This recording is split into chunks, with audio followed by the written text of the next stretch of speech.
Азаматсыздар, керемет, ассаламу алейкум. Хош келдиңер, керемет талант ээлери. Хош келдиңиздер. Не деген харизма, не деген үн. Бул тренд шоу чуу дегенде эле ушундай майрамдык маанай бизде 2025-жылдын аягына чейин камдалып турат. Келиңиздер, анда жакшылыктын жарчылары бүгүн сайраталы, биз сиздерди бул жака чакырып алдык. Эми ташкындап, жарылып, ачылып бериңиздер. Самат мырза, сизде да бир жакшы сөздөр бар экен. Келиңиз, аянбаңыз, айтыңыз. Бизде бүгүн эмне өзгөчөлүк? Тренд шоунун бүгүн маэстро Ирлан Талайбеков жок. Аны бүгүн эс ала туруңуз. Бүгүн биздин студияга кереметтүү, мыкты инструменттер менен мыкты аткаруучулар, харизматичный музыканттар келет деп сиздерди атайын өзгөчө музыкаңыздар менен ачык деп жарыялайбыз. Анда эмесе жүрүңүздөр, дароо өткөзөлү. Келиңиздер, төрдөн орун алыңыздар. Келиңиздер. Бүгүн абдан ысык болот, керемет ноталардан түзүлгөн ырларыңарды угабыз. Андан тышкары биз ырлар менен камтылган конкурстарды даярдап койгом сиздерге. Туура айтамбы аңгара? Мына жаңы жыл жаркылдап эле кирип келип калды. Биз дагы мындай жетишпей калдык өзүбүзгө келгени. Анан пландар түзгөнбүз 2025-жылга. Ага чейин 2024 эмне болду? Биз дагы ойлонуп жана эле кадр сыртында сүйлөшкөнбүз. Сиздерде эмне кеп? Кандай тренд жараттыңыздар дегендей? Негизи биздин трендтер камеранын сыртында калат экен да. Кызмат учурунда өзүбүз тарта албай калабыз. Мыкты көзүрмөндөр негизи камеранын артында калып калат экен. Кармалбай калат экен. Анан эми быйыл 2025-ке ошол тренд жараталы деген ойлор бар. Жакшы ниет менен баштадыңар. Анткени мынакей жылдын башында эле биздин тренд шоуга келип атасыздар. Буюрса тренд ырларды жаратып, тренд хиттерди интернетте талкуу боло турган жакшы чыгармаларды күтөбүз. Мынакей бүгүн биздин коноктор менен тааныштыра кетели. Бүгүнкү биздин студиянын коноктору тренд шоунун керемет гитарасын колго алып чыгармаларын аткарып келип отурган Шерзат Иминакун. Эми туура айттым. Ал эми аккордеондо керемет ойногон, тимеле клавишалардан чаң чыгарган Төлөгөн Мамыров. Көпчүлүгүбүз белгилүү тааныш.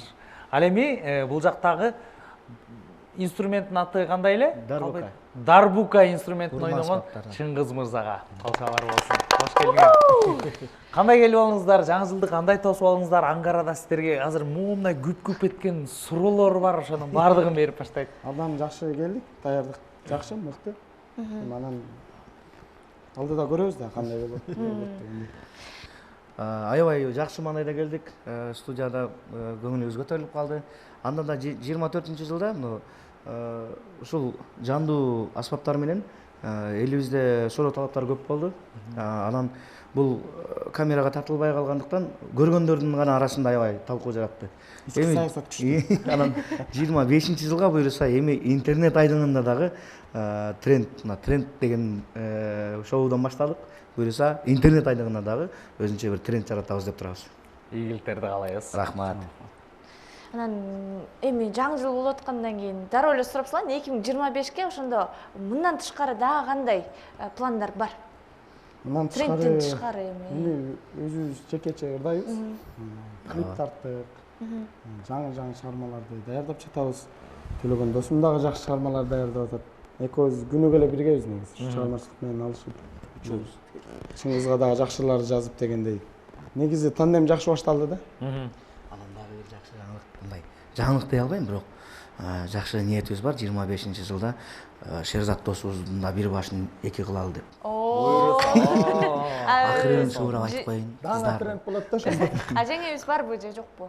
Жок да ошо. Жок болгон үчүн бойдок жүрөт. Ошончо жарнама кыла кетейин деп атасызбы? Ошол үчүн Кандай жеңе издейбиз? Бою канча дегендей. Андай анчалык деле талаптарды койбойбуз. Өзүбүзгө жакса болду. Кысканычка. Жүрөгүң менен жактырасың го. Эң негизгиси жүрөк тандасаң калганы чечилет дейм. Сиздер ошондо трио болуп чыга баштадыңыздарбы? Ооба, трио. Группанын атын деле трио деп койдук. Бул группанын жана башчысы Шерзат. Анан бардык группада жүрөгү да уурма аспаптарды айтып коет го. Анан жүрөгү Чыңгыз, анан мен жөн эле ушуларды ээрчип эле жүрөм. Негизи Төлөгөн ушинтип коет да, скромный да. Жөн эле деп коет, бирок ойноп атканда көрсөңүз. Ооба. Бастондон Төлөгөн дагы. Ооба, Төлөгөн деген канчалаган аранжировкаларга жандуу аккордеондо кошкон инсан да. Кантип идеянын башталышы, мисалы кандайдыр бир баягы бир жерге ырдап калууга чакырылып калып, анан инструменттер чогулуп калдыңарбы же атайын чогулуп ушундай кылып чыгып барып ырдап баштайлы деп. Чыңгыз мырзага сөз береличи биринчи. өзүң сүйлөп Сөз берип коюңуздарчы ошо.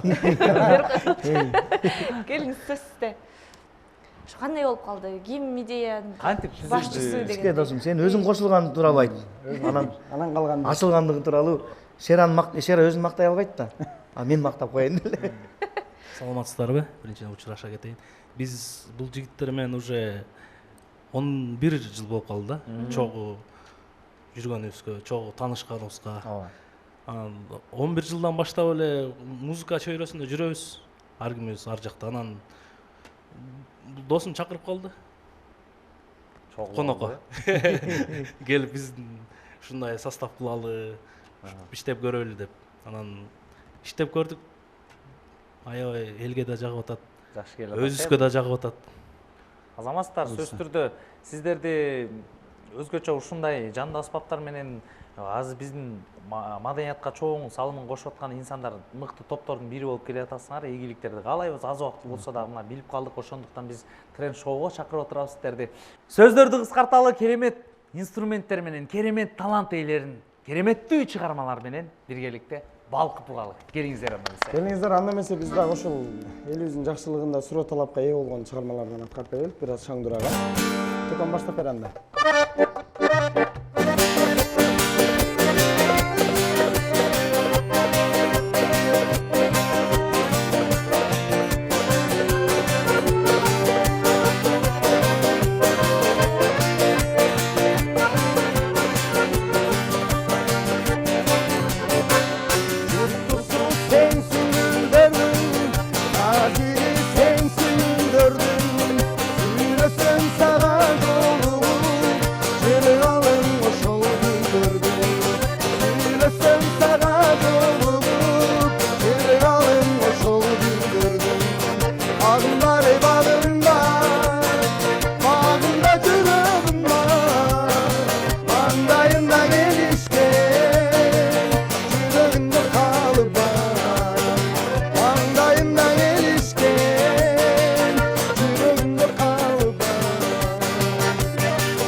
Кандай кереметтүү аткаруу. Ай рахмат. Ай, Чика деген жеринде аябай ойноп бердиңиз. Могу жан дүйнө монт бийлейди го, жан дүйнө жыргады. Экран артындагы миңден көрүүчүбүз дагы кошулат болушу керек. Анан дагы ырдап бересиздер, биз сиздерди кое бербейбиз ырдабайынча. Анан дарбука деген инструмент экен. Ушул жөндө да бир сөз кыла кетпейсизби? Бул эмне деген мынчалык керемет инструмент.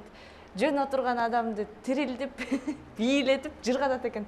Бул аспап восточный арабский аспап, урма аспап. Бул кыргыз элине жаңылык болуп атат окшойт. Ар бир жакшылыкка барсак сурап калышат, бул эмне депчи. Электронныйбы же кандай деп. Ким Сөзсүз кармап көрөт. себептен ушул инструментти үйрөнүп калдыңыз? Мен өзүм ошол тармакта окуганмын. Биз экөөбүз группалашпыз. Эмнеге дарбуканы тандадыңыз? ар дайым алып жүрөм депчи жанымда көбүрөөк кармап жүрөм дегендей. Башка аспап эмес ушул. Бул жигит өзү барабанда ойнойт. 5 жыл экөөбүз группалаш болгонбуз. Ударник экен, Ударник негизичи. Андан кийин буну барабанды көтөрүп отурбай эле ушуну үйрөнүп ал досум деп. Сиз Эми баарыбыз эми сунуш кылганбыз, анан ушуну үйрөнүп өзүнчө тандем болуп чыктык да. Өтө сонун, өтө сонун чынында кооз үнү абдан кооз экен бул жакта. Жөн отура албайсыңбычы? Анда эмесе ушундай ырдан кийин сиздерди кайра группамен ырдагыла дебейбиз. Азыр сиздерге ыр оюну бар. Ырдын оюну аталышы кайсы буква менен башталса, ошол ыр менен баштап кетиш керек. Ар бириңиздер кайсыл буква менен бүтсө, сиз ырдап арттан ошол улам ырдап. Бирден ырдашыбыз керекпи? Бирден ырдайсыздар. Бирок чогуу коштой беребиз да. Ооба, коштой бересиз. Кошулсоңуздар болот. Негизи Төлөгөн мырза өзү ырдап берет. Бүткөндөн кийин автоматтык түрдө сиз кайсы буква менен бүтсө баштап кетесиз. Аба салкын түн ортосу ай жарым, ай жарым. Көзүрдүк багар алап Айланып, тура эле. Sunuş bir ay girgizdin Boldu çemi tün ortosu kaytalı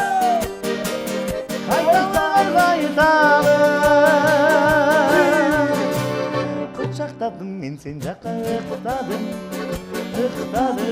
ay ıktadım Sen ıktadın bıçağıma çıkmadın Негизиненчи, байкадыңыздарбы, ар бир саптардын аягында эле кайсы тамга менен бүтсө, кийинки сап ошол тамга менен башталат экен. Аябай дал келип калды.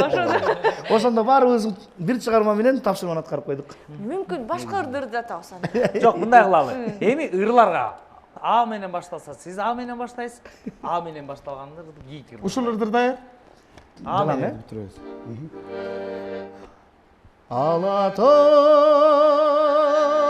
kalpağın nigen gezde Elesin esten gitti. мына ушундай, ушундай.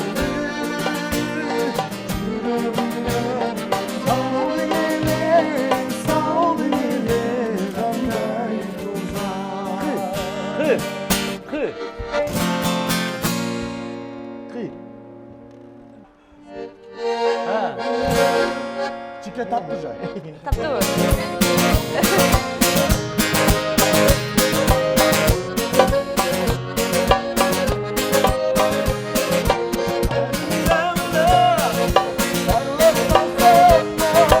Bergen güleyim diye almay gitsem Aldın gemine anlarsam sen Bergen güleyim diye almay gitsem O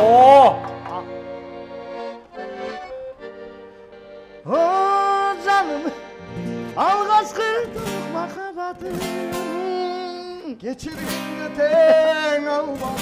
Импровизация алып таптылар. Geçirimde ten almadım. Emne gününü şuna.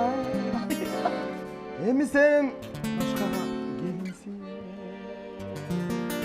деп чыңгызды кайрап такатып Мага аябай кыйындар келип калды. Үн келип калды да азырчы. Чыңгыз сен ырдабай эле ойноп ойноп салсаң унутасың Келиңиз.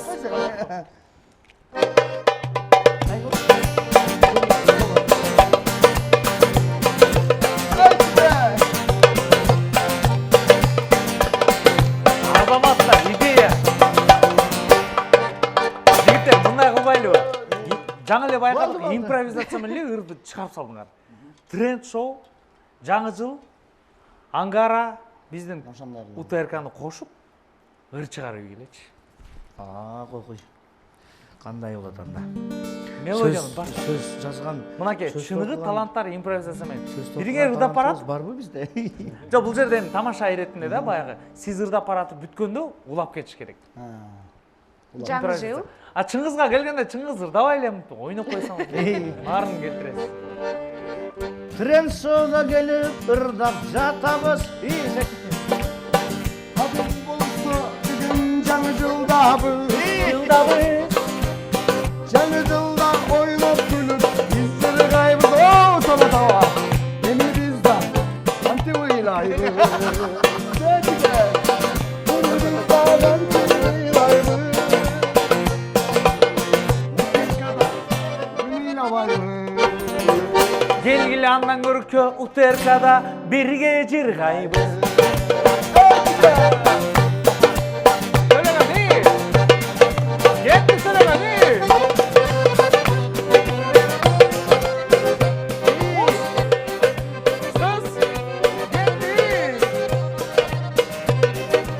Hey hey.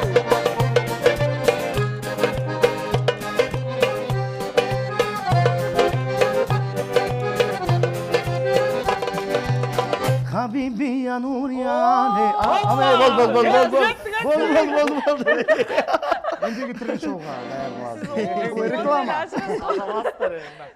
Азыр дагы бир 15 мүнөт кармап койгонсо булар төкпөк да. Бол жакта барып негизи билеп жүрмөкчү. Жалпактардай чачылгандай сөздөр далкымак. Негіз бір ырдағанда жарым сааттын байырдайыз да. Мисалы Instagram, TikTok ошону алалыбы биздин чыгарылышка байланыштуу кылып. Ошол жөн эле поп музыкасын ырдагандар, ырларын ырдагандар аябай көп көрүп алат.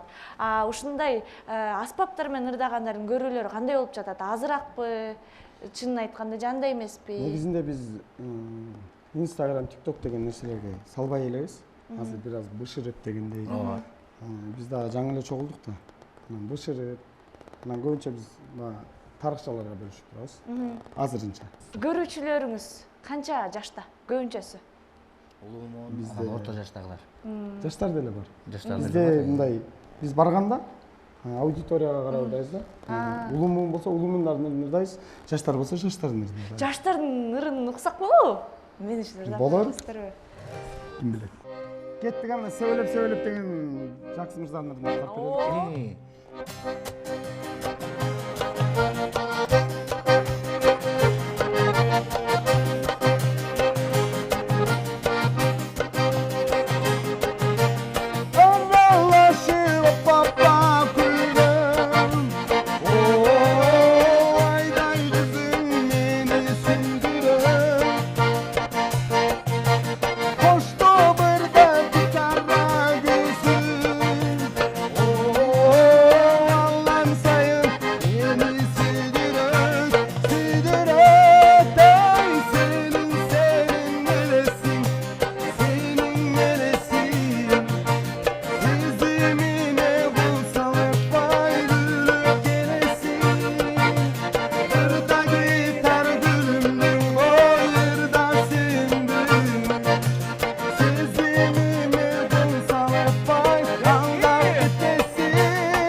Заматсыздар. Космос деген сөздөр жарашат экен. Могул жакандай. Костер болгондой. Сөйлөшүш керек. От болгондой. Тип Укмуш болмок ошондой. Азаматсыздар. Ооба, сөз жок эми. Мени токтото албайсыздар. Мен муну ырдап бериңиз, тигини ырдап бериңиз деп суранып берем. Ошондуктан келиңиздер. Убакыт аз калыптыр. Эркин микрофон сунат экенбиз. Сиздерден жакшы сөз, калуу тилек болсун. Жаңы жылда элибизге жакшылыктарды каалайбыз. 2024-жылда жаман жыл болбоду. Бардыгыбыз амандыкта, эсиндикте көрүшөлү. Сөз сизде, Чика мырза. Эмесе элибизде тынччылык болсун, жалаң гана жакшылыктар болсун. Дүйнө жүзүндө согуш болбосун да. Өнүгөр эл, өсөр эл, жалаң гана жакшылык той эле боло берсин кыргыз элинде. Эми сөз сизге суналып. Жараткан жалпыбызга арулугун ыры болосун. Бар болуңуздар, бай болуңуздар. Бололу. Анда эмне дейбиз? Биздин керемет талант ээлерин узаталы. Калышалар менен. Бар болуңуздар, чыгармачылык бийиктиктерди каалайбыз. Быйылкы жылы жаңы өзгөчө бир трендтерди силерден чыгармалар менен инструменттер менен күтөлү. Калчалар болсун. Узаталы. Жүрүңүздөр анда эмесе. Жакшы барыңыздар, такыр кое бергибиз Бар келген болуңуздар. жок. Биз дагы 1-2 күн силерди бул жака алып калып, ырдатып, бийлетип, аябай жыргабакпыз. Жорохма жигиттер, келип туруңуздар. Бул тренд шоу 2024-жылы тренд жараткандарды чакырганбыз, 2025-те эле ошондой болот. Азыр дагы сахнага эмне болтасың? Узбагойза. Ангаран токто өзүңдү карма. Каяка шашып атасың? жарым саатта бүтүрөлчү эфирди. Түрк сериалын көрүп баштагам. Аягына чыгып калсам болбой калды. Не болгон сериал, не болгон түрк сериал? Сол сериал? Айымдардын баары эле, жеңелердин бардыгы деле түрк сериалдарды үйгө барсаң деле көрөт. Жумушка келсең деле кыздардын бардыгы телефондон өзү көрөт. катышат экен, элестеп. Ошо Бурак сен айткан Бурак, сен жакшы көргөн Бурак актёрдун жанында барып керемет сонун сен көргөн сериалдардын бирине катышып келген кыргыздын мыкты инсан уулу бар. Кол кармашып, жанында туруп, бир кислородду жутуп. Ким дебейсиңби? Давай экрандан көрсөтөм. Кыргыз жигит. Жалпы журтубузга экрандан көрсөтөбүз. Alplar! Sırada Karadin var.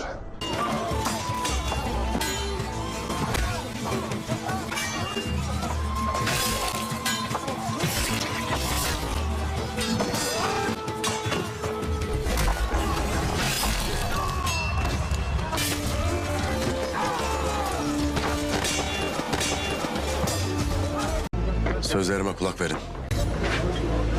Biraz önce bizlerin etini, kanını, dediklerimi dinler, söylediklerimi yaparsanız hayatta kalmak için yoldaşlık ettiğiniz Мынакей, жөн гана кинолорду көрүп отурбастан биздин мыкты талант ээси Даниэль Ниязов сериалга катышып келди. Бурак менен барып киного тартылып келди. Алдыңыздарда Даниэль Ниязов өзү. Даниэль Ниязов жаны жылыңыз менен кирип келдик. Ассаламу алейкум. Кош келдиңиз. Дагы бир жолу куттуктайбыз. Рахмат. Чоң жаңылык жаратып келип калыптырсыз. Мен өзүм ишин албай турам. Дагы деле сезимдер тарай элек. Ушундай масштабдуу площадкада жүргөн мындай бир жомок бир элес болчу, бирок ичимде кичинекей кезимде кыялым бар болчу, ошол нерсе жашоодо орундалды деген сезим до сих пор мындай ичине турган сезим боло элек да, до сих пор тарай элек да, эмоциямчы. Кантип тартылып калдыңыз? Мен абдан көп даярдадым чындыгында. Бирок ал нерсеге орундалышы мүмкүнбү же орундалбай деп абдан жооп алына элек болчу, бирок мен жаздан баштап даярданып жүрдүм. Образдан иштеп, ушунчалык аракет кылып, тарыхый тасмаларды көрүп, анын баарардан алдын мен Игра престолов деген сериал бар да. Ошол сериал 9 жылда 8 сезон тартылган. Ошол 8 сезонду мен 10 күндө бүт баарын көрүп чыктым да. Ал тарыхый сериал. Анан башкы карман Джон Сноу деген персонаж бар. Ал мага жагат ошол персонаж. Анан ал ар дайым өзгөчөлүгү кылыч ташып жүрөт да. Вау деп монтип, көрүп, суктанып жүрүп, кийин эмне билбейм, бирок менин кыялым бар болчу. Бирок Кудайым ошончолук жол берип коюп, Турцияда площадкада кылыч кармап тартылып калдык. Кантип билдиңиз, мисалы биздин Кыргызстанда жүргөн балдар баягы актёрдук чеберчиликке кызыгып аткандар Кыргызстандагы кинолорду эле эңсеп ушул жака түшүп калышыбыз керек деп аракет кылат. Бирок эмне себептен түрк телесериалдары кантип кастинг жөнүндө билип калдыңыздар, информацияны кандай алдыңыз? Биринчиден ушул жакка чакырганыңыздарга мен рахмат айтып кетмекмин. Чындыгында бөлүшө турган жакшы сөздөрүм бар болчу. Ушунун баарын чогултуп келдим, буюрса жакшы жаңылык маалыматтар менен айткым келип атат. Мен ойлойм бул жерде башкы ниет го деп ой. Мен бул эле эмес, кичинекей кезимден кыялым бар болчу да. Бир эле Кыргызстан эмес, эмне үчүн кыргыздар чет жака чыкса болбойт? Чыгышыбыз керек, ошол ким деп мен аракет кылып чет жака чыккым келип жүрчү. Көп убакыттан бери ниетим бар болчу, колумдан келет. Бул нерсени кылса болот, болгон аракет кылып иштеш керек деген менде нерсе бар, бирок ага аракет кылып даярданып, канча сабыр кылдык, ар кандай күндөр өттү, эмнеден гана өтпөдүк жашоодо, ар кандай учурлар болду. Бирок убакыт өтүп ошол жака барып калдым да. Булдан бир чоң бир себептери бар, бул бир адам. Бир адам, ал адам бир эле кыргыз киносунда эмес, дүйнө жүзүндө көптөгөн кинолордо каскадер болуп иштейт. Каскадер бул ошол оор трюктарды кылат, жарылуулардан, аттардан кылап, анан башка каарман ошол актерлорго дублер болуп иштейт. Бул инсандын аты Эрлан Жанышбек уулу деген байкебиз бар. Бул Диснейге чейин барып тартылып келген. Ошол байке менен мамилебиз жакшы болгон үчүн абдан көп жылдан бери, көп убакыттан бери мага жакшы кеңештерин айтып келет. Анан көп убакыттан бери айтып жүрчү да, Турцияга барып көрбөйсүңбү деп айтып жүрчү. Анан коюңузчу, мен кантип тил билбейм, менде даже эч навык жок деп жүрчүм да, өзүмдө ишенген эмесмин. Анан ошентип жүрүп ой келди. Почему и нет деген ой келип туруп, күтсүз жерден бир чечим чыгарып туруп, эртеңки күнгө билет алып туруп, эч кимге айткан эмесмин. Бир аз саптап чогулуп жүргөн акчабыз бар болчу. Ошого билет алып, досторума айтпайм, даже ата-энеме айтпайм, чемодандардын баарын даярдап, Стамбулга билет алып туруп, уча турган күнү 4-5 саат калганда WhatsApp'та группабыз бар, семья деген. Ошол жака мен кечирип кой калабыз, тура түшүнгүлө, мен Стамбулга кетип атам деп ата-энемдерге кабар жибердим. Аэропорттон уже 1-2 сүрөт киргизгенде досторум, тааныштарым каяка тиги бу деп ойлоп калышып, ойлогондор болду. Стамбулга бардык, анан ошол жактан агентстволор бар экен, ошол жакта иштеген, площадкада иштеген номерлер бар экен. Номерлерин тауып, ал жакка өзүбүздүн анкета даярдаш керек экен. Англис тилинде анкета даярдап, өзүм тууралуу тартылган маалыматтар боюнча, мурдак иштеген долбоорлор боюнча эме кылып жиберип, ошол жакка катышып калдык. Бул жерден дагы көбүнө түшүнүксүз болгон маалымат бар. Бул мен барып, дагы бир мага бул жакшы нерсе, мен 2 проектке тартылып келдим, бир эмес, 2 башка. Бул 2 кино. Эл аралык сериал деп айтсам жаңылышпайм, себеп дегенде көрөт экен. Кыргыздар көрөт экен, чет жактан бүт Россия СНГ болбосун, кайсыл жакта бүт жагында көрөт экен. Бул албетте тарыхый сериал, Османская империя. Осман курулуш деген сериал экен. Ошол жакка тартылып калдык. Ал жакта биз аскер болуп тартылдык. Ошол башкы каармандардын жанында эмне кылабыз? Кылычташып жүрөбүз. Ошол жакта болуп жатып, кылычташып жүрдүк. Ошондой. Ага чейин мен Стамбулга барганда, мен бир жумадай шаар айланып жүрдүм да. Шаар айланып жүрүп, мен жакшы көргөн сериалым бар, бул Кара Севда деген. Кемальды ойногон эме. Анан ошол сериалда Кемальдын үйү бар да, бир тартылган жер бар да Стамбулда. Ошол үйдү Google'дан издедим, кайсыл жерде тартылган экен деп 3-4 пересадка кылып, барып ошол үйдү көрүп келдим. Ошол үйдү көрүп, мындай бир башкача сезим болосуң да, сериалдан көргөнү ушул турбайбы? Йо, бул жерде канча деген, ал жерде жана Нихан бар, Кемаль бар, мага жагат. Ошолордун болгон көп окуялар бар да, эсте калырчу көп окуялар бар. Ушул жерде турбайбы деп ушунчалык сүйүндүм да, барып ошол үйдү көрүп, өзүмө ишенбей сүйүнүп, анан бир жумадан кийин Осман курулуш эмеге өтүп калдык, проектке тартылып атабыз. Башка эле сценаларда тартылып жүрөбүз, ар кандай моменттер болот. Бир моментте жолдо сүйлөшүп турганбыз. Эртең менен площадкада сол жагын барсам, алыстан бурабыз чүйт. Мондай стройный, үстүнө кийинген, исторический, сакалдары кара, кирпиктери, чачтары өтө сүрдүү, мужественный, башкача экен. Басып келатып, алдыбыздан өтүп кетти да. Йо, бурабыз чүйттү көрдүм деп денем Сулейман деп кула калган. Жок, андай болгон жок. Анан ошентип өтүп, жанына барып эле сүрөткө түшкүм келди. Сөткө чолсак болобу деп телефон өтүктө болчу. Өтүктөн алып чыгып, мындайын алып чыгып сөткө чабал десем, жок. Тура түшүн, бизде формачан сөткө түшкөнгө болбойт деп сөткө чабалбай калдык. Настроением түшкөн жок, тура эле түшүндүм, көрдүм деп анан по-любому алыстан скрытый кылып видеолор тарттым. Ошондой болуп, анан кайсыл бир убакытта биздин көрсө ошол сценабыз Бурак менен экен. Именно Бурак менен болуп, Бурактын жанында жана Альплар деген ошол аскерлер бар экен, ошол жерде лучник болуп, жаатчылар болуп тартылып калдык бурабыз жүйт менен. Алдымда турат, жарым шагта титрейсиң, монтип, жакындан карайсың, сүйлөгөн үнү мондай корулгон да. Мондай кирпиктери узундай, өзүнчө бир мындай башкача экен да, чындыгында.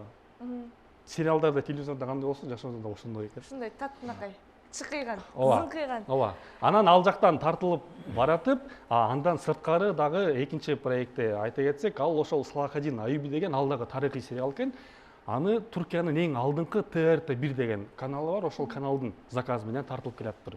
Экинчи сону. Ал жакка дагы биз тартылып барганда, мен ал жакка аскер болуп бардым. Аскер биз ошол актерлордун артында кылычташабыз. Ошентип жүрүп, эң биринчи күнү площадкада